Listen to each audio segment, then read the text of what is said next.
बिस्मिल्लाहिर्रहमानिर्रहीम, अस्सलाम वालेकुम। रज़ा सैयद इस्लामाबाद से कैपिटल टुडे के साथ हाजिर खिदमत है। उम्मीद है इख्तिताम हफ्ता आपका अच्छा गुजरा होगा। कौमी असम्बली का इजलास अब से कुछ देर पहले मुकम्मल हुआ और अहम तरीन आज जो खबर है वो फाइनेंशियल एक्शन टास्क फोर्स की रिक्वायरमेंट के पेश नज़र एक एंटी मनी लॉन्ड्रिंग कानून साजी हुई है और इसकी अप्रूवल भी हो गई आज कौमी असम्बली से। याद रहे कि अपोजिशन जमातों की जानिब से इसमें कुछ तरामीम पेश की गई थी जिसको हुकूमत की तरफ से मंजूर नहीं किया गया। अहम तरीन मौजू है और इसी के ऊपर हम तफसीलात भी जानने की कोशिश करेंगे। आज हमारे साथ पार्लिमानी नुमाइंदगी मौजूद है पाकिस्तान तहरीक इंसाफ की रहनुमा रुकन कौमी असम्बली मोहतरमा साहिबा नदीम साहिबा, पाकिस्तान मुस्लिम लीग नवाज़ के रहनुमा और रुकन कौमी असम्बली मोहतरम जनाब अली गौहर बलोच साहब, जबकि मवासलाती राब्ते पर कराची से हमारे साथ इस वक्त मौजूद हैं पाकिस्तान पीपल्स पार्टी के रहनुमा सेनेटर डॉक्टर करीम ख्वाजा साहब। तीनों मौजूद मेहमानों को खुशामदीद कहते हुए इस सवाल को सबसे पहले मैं अली गौहर बलोच साहब आपके सामने रखना चाहता हूँ, और वो ये कि एंटी मनी लॉन्ड्रिंग बिल जो कि बताया जा रहा है कि फाइनेंशियल एक्शन टास्क फोर्स की जो रिक्वायरमेंट्स हैं उनको मीट और मैच करने के लिए कानून में तब्दीली की गई है, इसमें अपोजिशन का क्या रिजर्वेशन थी या अपोजिशन की तरफ से क्या अमेंडमेंट थी जिसको हुकूमत ने अप्रूव और इंडोर्स नहीं किया है? जी शुक्रिया आपका इंतहाई। आज के प्रोग्राम और आज की जो लेजिस्लेशन हुई है वो उसके हवाले से इंतहाई अहम नुक्ता है जो आपने उठाया है। सबसे पहले तो बात यह है कि जो नैब और ये मनी लॉन्ड्रिंग जो बिल है ये सारा हमारा डे वन से, बल्कि पूरी अपोजिशन का और बिलखसूस नून लीग का ये मौक़िफ़ रहा है कि ये वो इदारा है जो कि डिक्टेटर ने बनाया और मुशर्रफ साहब के टाइम में ही आपको पता है कि इसका सारा हुआ, और उस टाइम में जो कुछ सियासी तौर पर इस इदारे के ज़रिए पॉलिटिकली इंजीनियरिंग करके जो जो काम लिए गए, और यही वजह है कि पाकिस्तान को चाहिए था कि वो जमहूरी सिमत की तरफ आगे बढ़ता, लेकिन हमारी बदकिस्मती ये है कि आज भी हम उसी ही मतलब है कि शिकंजे में फंसे हुए हैं कि जो कि पॉलिटिकल इंजीनियरिंग के ज़रिए जिन इदारों को बना के और फिर उनमें ऐसे लोगों को बिठा के उनके लिए इस्तेमाल किया जाता है। ठीक है, एक तो ये बात है कि इत्तेसाब के नाम पर जो है एक मुल्क में बदतरीन किस्म की विक्टिमाइजेशन की जा रही है, जिसका निशाना सिर्फ़ और सिर्फ अपोजिशन के लोगों को और उनकी किरदार कशी करने के लिए, उनकी ज़बान बंदी करने के लिए, उनको पाबंद सलासल करने के लिए ये सारे हरबे इस्तेमाल किए जाते हैं। और ऊपर से जो हमने ये मनी लॉन्ड्रिंग का बिल आज किया है उसमें हुकूमत ने जो है वो हम सबको मतलब है कि हुकूमत के साथ मुज़ाकरात हुए पूरी अपोजिशन के, और पूरी अपोजिशन की तरफ से मुश्तरका तौर पर तजावीज़ दी गई। लेकिन अफसोसनाक रवैया देखें कि जबकि पाकिस्तान का नाम ग्रे लिस्ट में है और हम उसको निकालने की कोशिश कर रहे हैं, जो तो शिके वो हैं कि जो हमें फेवर करती हैं कि जिससे हम ग्रे लिस्ट से निकल जाएं, उससे तो किसी पार्टी का कोई इख्तिलाफ नहीं। उसमें कोई पीटीआई, कोई नून लीग, कोई जेयूआई, कोई जो बड़ी जमातें हैं पीपल्स पार्टी, तमाम जमातें जो हैं उसमें किसी किस्म का इख्तिलाफ नहीं था जो मीटिंग्स हुई। कुछ पॉइंट्स थे। अब देखें कोई चीज़ भी जो है वो हरफे कुल नहीं होती, उसमें उसको बेहतर करने के लिए उसमें अमेंडमेंट्स करने की उसके अंदर कता कलामी की माजरत वो ये कि नैब का जो परव्यू है इस लेजिस्लेशन के हवाले से वो है असल bone of contention. Pakistan Peoples Party के रहनुमा सेनेटर डॉक्टर करीम ख्वाजा हमारे साथ हैं। सेनेटर साहब ये फरमाइएगा कि इस कानून में जो मुश्तरका अपोजिशन की जानिब से ऑब्जेक्शन या अमेंडमेंट लाई गई थी उसमें आपकी जमात का क्या मौक़िफ़ है? नून लीग से तो जो बात सामने आ रही है वो ये है कि नैब के परव्यू को लेकर इनकी रिजर्वेशंस हैं, आप क्या कहेंगे? एक तो नून लीग के जो दोस्त कह रहे हैं वो उसकी बात से हम सहमत करते हैं। दूसरा है कि पार्लियामेंट की ओवरसाइट होना ज़रूरी है। अच्छा, आपको उसका रीज़न ये है कि मैं खुद प्राइवेट मेंबर डे वाले बिल्स में कम से कम मेरे पाकिस्तान की सेनेट में 5 पास हुए, फिर नेशनल असेंबली से 3 पास हुए। ठीक है।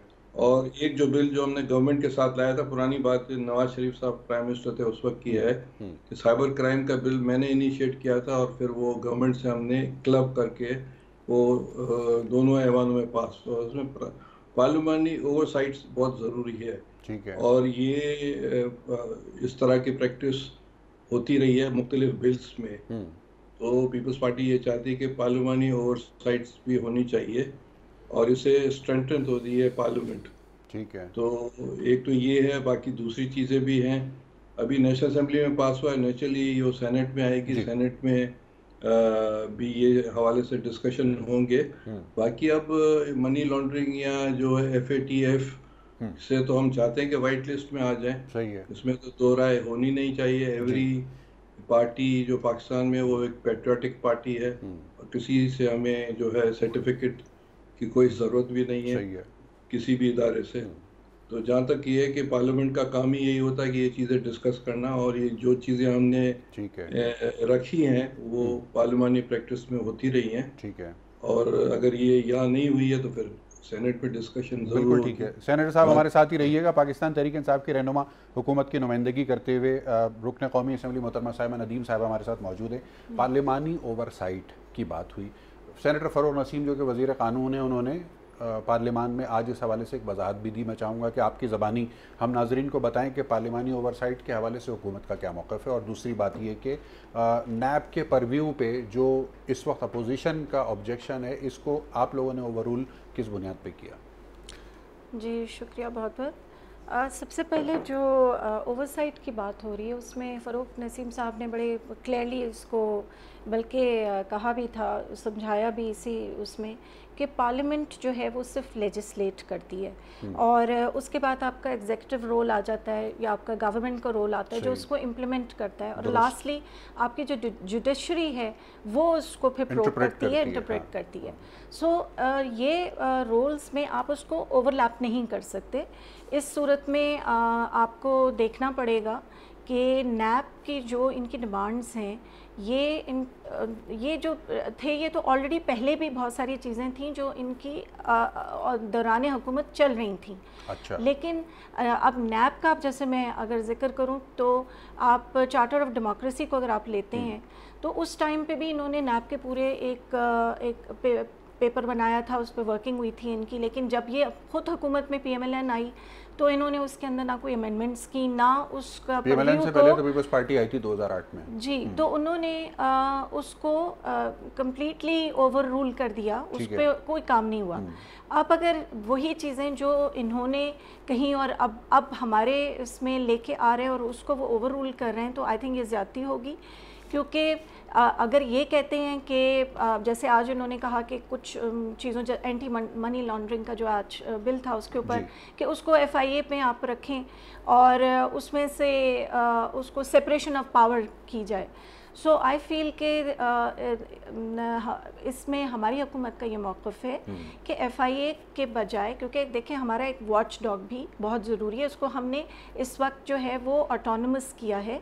और जब एक इदारा ऑटोनमस होता है, आज़ाद होता है, तभी वो सही मानों में उसको जो है वो इस तरह के क्रिमिनल एक्ट्स को जो है वो आइडेंटिफाई करके उनको पकड़ सकता है। ठीक है। साहिबा नदीम साहिबा, एक थोड़ी सा लाइटर नोट पे बात मैं कर रहा हूँ और अपोजिशन की तर्जुमानी भी है इस बात के अंदर। कहीं ऐसा तो नहीं है कि आने वाले वक्त में कि जब आपकी पार्टी रिसीविंग एंड के ऊपर आए उस वक्त आपको भी रिग्रेट हो कि नैब के कवानीन में उस वक्त आप लोगों ने कोई तरमीम नहीं की कि जब तरमीम करने का वक्त था या जब तरमीम करने का इख्तियार था आपके पास?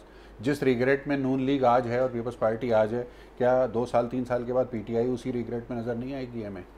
देखिए, हमें देखने की ज़रूरत है कि इस वक्त जो है हमारे मुल्क की सालमियत के लिए, सॉवरेनिटी के लिए क्या चीज़ जो है वो फ़ायदेमंद है।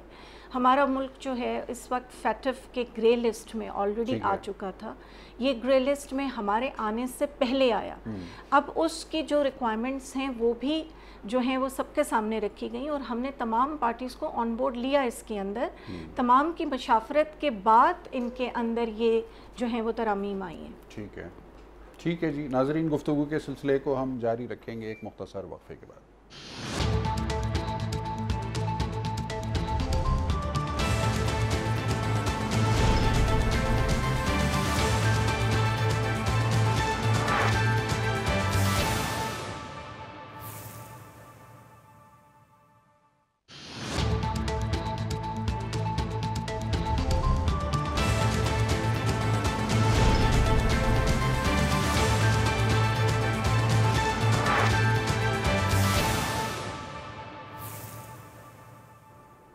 जी, वफ़े के बाद खुश आमदीद। पाकिस्तान मुस्लिम लीग नवाज़ के रहनुमा रुकन कौमी असम्बली जनाब अली गौहर बलोच साहब हमारे साथ मौजूद हैं। अली गौहर साहब, मेरे पास यहाँ सवाल लिखा हुआ है और मैं उसको पढ़ देता हूँ। बिल्कुल उसी तरह से लिखा है कि नवाज़ शरीफ की वतन वापसी अच्छी सेहत से मशरूत या मवाफ़िक सियासी हालात की मुंतज़िर।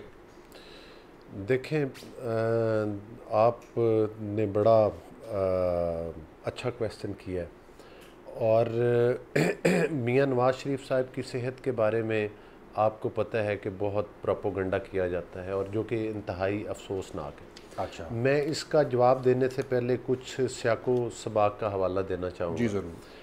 कि जो मियां साहब के बारे में आपको पता है कि जब उनके टेस्ट करवाए गए और जब उनकी सेहत नासाज थी और मतलब है कि वो बड़ी अलार्मिंग सिचुएशन थी, उस वक्त इनके शौकत खानम के डॉक्टर्स ने उनका चेक किया जी। और यहाँ तक हुआ कि उसके बाद जो इनकी पंजाब में हुकूमत है वहाँ के डॉक्टर्स उसमें यास्मीन मौजूद राशिद, थे। डॉक्टर यास्मीन राशिद साहबा खुद वो रोज़ प्रेस कॉन्फ्रेंस कह रहे हैं या मीडिया टॉक करती थी। आज भी उन्होंने इंडोर्स किया है। आज भी उन्होंने इस बात को इंडोर्स किया। और आपने देखा कि जब कुलसूम साहिबा बीमार थी तो उस वक्त भी किस किस्म के अल्फाज जो कि अफसोसनाक थे। और शौकत खानम के डॉक्टर फैसल जो कि इस वक्त वज़ीर आज़म के मामले एडवाइजर हैं। हाँ। जब मैं इसी तरफ आ रहा हूँ, जब पीटीआई की तरफ से चंद लोगों ने नामाकूल मैं कहूँगा कि ज़ुबान इस्तेमाल की, तो आज वही इनके जो वो डॉक्टर हैं उनको फिर इन्होंने एडवाइज़र बना दिया है।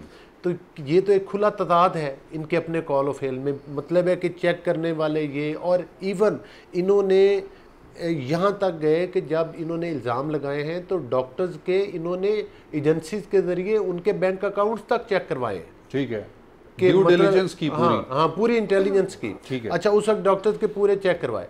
तो इशू सिर्फ मैं समझता हूँ कि उनकी सेहत का ही है और जैसे ही उनका इलाज या सेहत बेहतर होगी तो वापस आएंगे।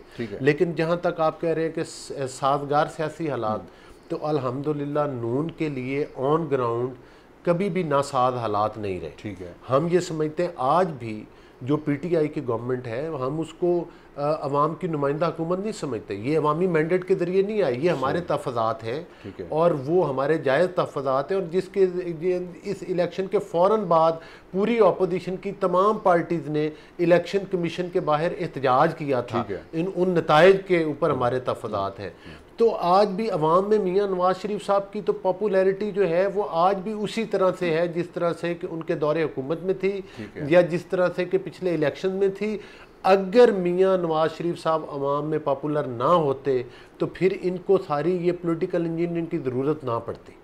तो दैट्स वाई, तो इसमें तो हमारा बिल्कुल क्लियर आपका मौक़िफ़ है। हुकूमत का मौक़िफ़ ले लेते हैं इसके ऊपर। हुकूमत उनसे उनके आने से डरती ज़रूर है, लेकिन अल्टीमेटली मियां साहब मुल्क में इंशाल्लाह आएंगे और हमारी दुआ और कोशिश है कि बहुत जल्द आए। क्या आपकी हुकूमत मियां साहब को वापस लाने में संजीदा है? बिल्कुल, हम लोग तो चाहते हैं कि अब देखना तो ये ना कि किस बेसिस के ऊपर वो गए थे बाहर और उन्होंने क्या, वो तो पूरी कौम ने देख लिया, वो सेहत की बुनियाद पे गए थे को दे के कि वो अपने सेहत की अपनी जो है वो उसके लिए जा रहे हैं। अब इतना अरसा गुजरने के बाद जब आपके पास कोई उनके खातर खा कोई रिज़ल्ट्स नहीं आ रहे, कोई आपको पता नहीं चल रहा कि उनका वहाँ पे क्या इलाज हो रहा है, तो जाहिर सी बात है ये सिर्फ हमारी हुकूमत नहीं, ये पूरी आवाम भी पूछना चाहेगी कि आप तो जब जा रहे थे तो आपके प्लेटलेट्स थे वो उसका नंबर कहाँ तक पहुँच गया था, आपके जो रिज़ल्ट्स थे वो क्या बता रहे थे। आपने अगर यास्मीन राशिद साहिबा भी कह रही हैं तो उनके पास जो रिपोर्ट्स थी, अपना ज़ाती डॉक्टर उनको विज़िट करता था जेल में, उसके बाद उनको मुख्तलिफ जो एक लैब उन्होंने अपनी चॉइस के ऊपर वहाँ के उनके रिज़ल्ट्स दिखाए जाते थे। और जब वो यहाँ से जा भी रहे थे तो उनकी हालत पूरे आप टेलीविज़न पे देख सकते थे कि वो क्या मतलब कैसे लग रहा था कि वो जो हैं वो कितने बीमार हैं। लेकिन जहाँ आप सीढ़ियाँ चढ़ते हैं और उसके बाद आप वहाँ जाके आपकी डिफरेंट मीटिंग्स हो रही हैं, आपकी कोई इलाज का कोई जो है वहाँ से यहाँ जो मांगी जा रही हैं चीज़ें वो बताई नहीं जा रही। अच्छा। तो इससे देखिए ना, फिर जाहिर सी बात है शहबाज शरीफ को भी इसी बेसिस के ऊपर, इसी प्ली के ऊपर भेजा गया कि वो अपना इलाज के लिए जाएंगे, लेकिन वो वापस आए। ठीक है, तो अब इनको भी आना चाहिए। तो हम भी चाहते हैं कि ठीक है, अगर वो अपने आप को समझते हैं कि वो ठीक हो गए, मीटिंग्स भी कर सकते हैं, he should come back now. और हमने यूके से रब्ता किया है और होपफुली अगर वो वापस आते हैं। ये जो तासुर है कि तहरीक इंसाफ के अंदर भी दो राय पाई जाती हैं इस हवाले से। हुकूमत के कुछ अरकान कहते हैं कि जी उनको बुलाना लाना ज़रूरी है, और कुछ कहते हैं कि जी ऐसा ही ठीक है, खामोशी रखना बेहतर है। इसके ऊपर अगर आप तस्दीक या तरदीद कर दें। मैं देखिए, मैं अपनी ज़ाती राय यहाँ पे दूंगी कि मेरे ख्याल में एक पर्सन को जिस चीज़ के लिए भेजा गया, इलाज के लिए, अब अगर वो कहते हैं इलाज आपको जब पता चलता है कि वो ठीक हो गया है, जब आपकी एक्टिविटीज़ नज़र आती हैं। Now he seems to be walking about, उनकी पिक्चर्स हैं, उनकी वीडियोज़ हैं, उनके लोगों से मुलाकात हैं। तो मेरे ख्याल में वो पाकिस्तान वापस आएँ और यहाँ आके उनको अगर सियासत करनी है तो वहाँ बैठ के जो कर रहे हैं वो यहाँ करें। पाकिस्तान पीपल्स पार्टी के रहनुमा सेनेटर डॉक्टर करीम ख्वाजा साहब, डॉक्टर साहब आप तो डॉक्टर भी हैं, अब मियाँ साहब की वापसी के हवाले से जो एक स्प्लिट ओपिनियन है, नून लीग का अपना मौक़िफ़ है और तहरीक इंसाफ का अपना है, आप क्योंकि इस मामले में न्यूट्रल हैं, आप किस तरह से देखते हैं कि मियाँ साहब की वापसी जो है वो मुवाफ़िक़ सियासी हालात के पेश नज़र होगी या सेहत से ही मशरूत है? जनाब, मसला ये है कि मैं मेडिकल डॉक्टर हूँ और जो डॉक्टर बनता है तो हिप्पोक्रेटिक ओथ लेता है। तो मैं इस ज़मरे में बयान दूंगा कि पाकिस्तान की तारीख है, उसमें हमारे पास जो बड़े बड़े रहनुमा लीडर्स थे वो हादसात के शिकार हुए हैं। वो कायद-ए-आज़म हो, मोहतरमा फातिमा जिन्ना हो, शहीद बेनज़ीर साहबा हो, जुल्फ़िकार अली भुट्टो हो, तो ये तो हमारे सामने है कि हादसात का शिकार हुए हैं। हमें कोई ऐसा काम नहीं करना चाहिए पाकिस्तान की जो इस्टेब्लिशमेंट को कि कोई और हादसा हो। तो जब वो मियाँ साहब को आना है वो आ जाएंगे, वोट बैंक उनका जो है वो रहेगा, ख़त्म नहीं होगा। आने या ना आने से कोई फ़र्क नहीं पड़ता है। पर ऐसे डॉक्टर वो इस वक्त जो मैंने मालूमात की थी उस वक्त, तो मुख्तलिफ ज़रायों से, तो प्लेटलेट्स का इशू था, ट्रीटमेंट नहीं हो रहा था, कुछ सर्जिकल इश्यूज भी थे कार्डिक हवाले से। तो अभी भले उनको मुतमिन होकर फिर आना चाहिए। और एज अ डॉक्टर मैं ये कहूँगा कि मियाँ साहब क्या कोई भी पेशेंट, कोई भी पाकिस्तान में अगर उसको बाहर जाने का इससे ट्रीटमेंट या फ़ायदा होता है तो उसको बिल्कुल जाना चाहिए।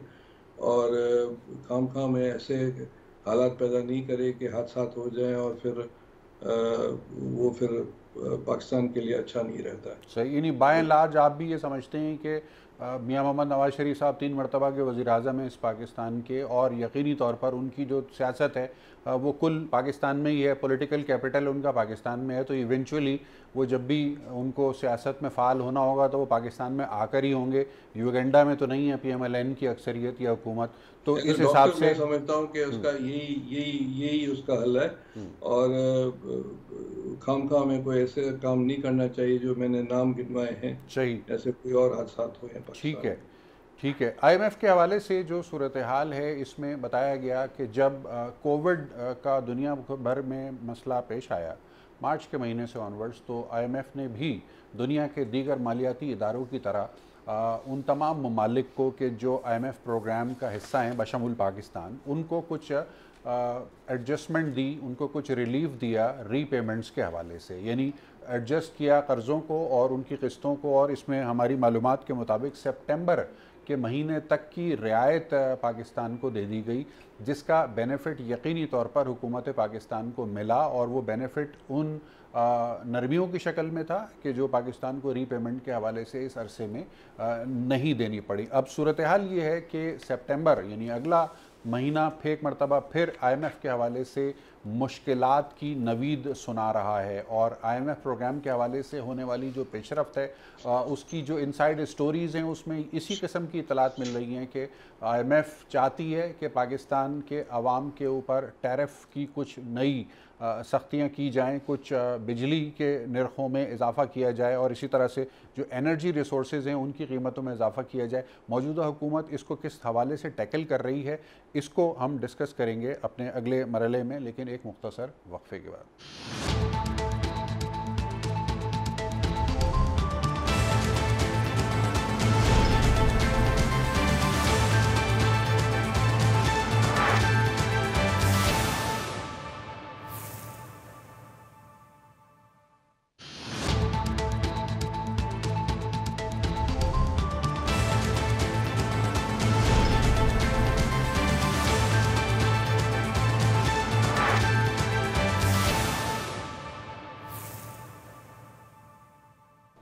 जी, वक्फे के बाद एक मरतबा फिर खुश आमदीद। पाकिस्तान मुस्लिम लीग नवाज़ के रहनुमा रुकन कौमी असम्बली जनाब अली गौहर बलोच साहब हमारे साथ मौजूद हैं। IMF के हवाले से हम बात कर रहे थे वक्फे पे जाने से पहले। मईशत के अमूमी हालात कोविड की वजह से एक मसनूई तनफ़ुस या मसनूई सहारा दुनिया भर की कमज़ोर मईशतों को मिल गया, पाकिस्तान को भी मिल गया। अब कोविड भी आहिस्ता आहिस्ता नीचे उतर रहा है आदाद व शुमार के हिसाब से, और ये अच्छी खबर है बिलाशुबा। लेकिन अब IMF एक मरतबा फिर हॉन्ट करना शुरू करने वाली है पाकिस्तान और पाकिस्तान जैसे ममालिक को। कहाँ देख रहे हैं आप इस वक्त गवर्नमेंट की पोजीशन को विद रिगार्ड्स टू मईशत? देखें, जहाँ तक पाकिस्तान की इकॉनमी है, आप देख लें कि मेरा ख़्याल है कि पाकिस्तान की तारीख़ में इससे बुरे हालात शायद मैंने तो अपनी तमाम जो है वो उम्र में नहीं देखे। सही है। और आप किसी मेरा ख्याल है इससे सभी लोग मुत्तफिक होंगे और इस बात से शायद सभी मुत्तफिक होंगे, और मेरी ये कोलीग भी इस बात से इत्तेफाक करेंगी। और इसका तो जब बजट सेशन था तो PTI के ऑलमोस्ट 80% जो लोग, जिन लोगों ने तकरीर में हिस्सा लिया असम्बली के बिजनेस में, तो उन्होंने, उनका सबका ये था। आज आप देख लें कि अंदाज़ा करें कि इस वक्त सूरत हाल ये है कि जो GDP हमारी 5.8 पे थी, आज वो 0.4 पर है। जो गैस हमारे वक्त में 600 रुपये में मिलती थी, आज वो 1200 रुपये में मिलती है।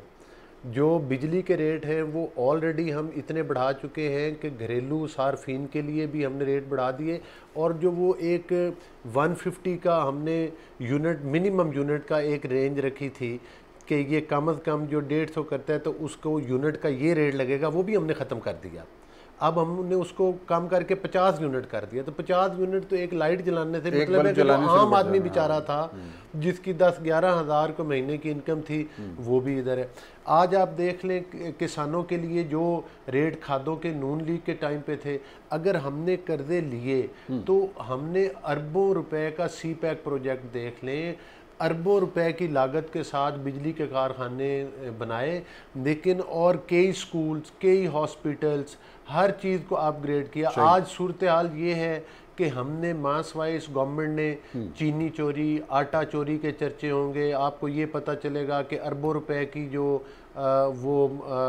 थी BRT पिशावर KPK, वो देख लें, वो कभी कोई बस कहीं गिरी पड़ी होती है, कोई कहीं गिरी पड़ी होती है। अरबों रुपए के खड्डों के अलावा कोई नहीं दिया। और आवाम को हमने क्या दिया? महंगाई, भूख, इफलास, और रोज़ हर 2 महीने के बाद हम डराते हैं कि अब IMF के नए रेट आने वाले हैं। तो इसका मतलब IMF के रेट क्या आने? आपने तो इदारों पे ला के IMF के लोगों को बिठा दिया। वो साहब किधर गए जो आपने वो इनकम टैक्स के शबर साहब बिठाए थे, वो वापस चले गए। इसी तरह से ये हफीज़ शेख साहब हैं, ये पीपल्स पार्टी के टाइम में भी आज वही हफीज़ शेख साहब जो हैं वो पीपल्स पार्टी को क्रिटिसाइज कर रहे होते हैं। भाई आप ये बताएं कि आप पीपल्स पार्टी के टाइम में थे, उस वक्त के आप अदादो शुमार ठीक थे या आज के आपके अदादो शुमार? ये तो एक डायकोटमी मतलब है, ये देख लें, इनकी कोई भी डायरेक्शन सेट नहीं है। जो आपने रेवेन्यू इकट्ठा करना था, जो आपने उसके टारगेट्स दिए, वो आपने टारगेट्स के उसके करीब तक भी नहीं पहुंचे आप। सही। और आपके वज़रा की हालत है कि असम्बली के फ्लोर पर आकर आप झूठे फिगर्स कोट करते हैं। आज जो पाकिस्तानी है, यौमिया 1 करोड़ से ज़्यादा का हमारा कर्जा जो है वो बढ़ रहा है, इजाफा हो रहा है। पाकिस्तान पीपल्स पार्टी के रहनुमा सेनेटर डॉक्टर करीम ख्वाजा साहब हमारे साथ मौजूद हैं। सेनेटर साहब, अब जबकि कोविड की वजह से मिलने वाली रियायत पे बैक करने वाली जो है वो ख़त्म हो रही है, तो सितंबर के महीने में मईशत के साथ क्या होता हुआ देख रहे हैं आप? देखें, इस कोविड की वजह से 4 महीने से कम हमने जो है इंटरनेशनल मीडिया को बहुत बारीक बीनियों से देखा, जिसमें वॉइस ऑफ अमेरिका है, BBC है, CNN है, डोइचे टीवी है, वगैरह वगैरह। मैं जो देखता आ रहा हूँ उससे सारी दुनिया की मईशत जो है तबाह हाल है। और दूसरी जो चीज़ जो मीडिया पे चल रही है इंटरनेशनल पर, वो कोविड की चल रही है। ठीक है। पाकिस्तान की मीडिया में ये चीज़ आपको दोनों चीज़ें नजर नहीं आएगी। आज इमरान खान की स्टेटमेंट है कि इकोनॉमिकल कंडीशन बहुत अच्छी है, जो कि नहीं है। अब देखिए, पाकिस्तान जब से बना है अब तक जो है हमें जो हमेशा सहारा मिला है वो है हमारी एग्रीकल्चर, ठीक है, जो कि 3.5 से 4 GDP देता है। अब इस बार तो ये माइनस में चले गए हैं और ज़राअत पर इन्होंने कोई तवज्जो नहीं दी, जहाँ से हम सांस ले सकते हैं।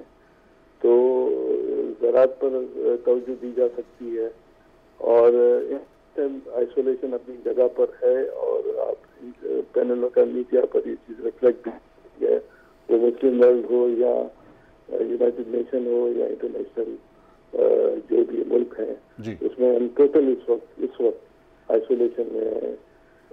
जो कारनामा जो इनको लेकर आए हैं और ये खुद जो है इनकी मदद है।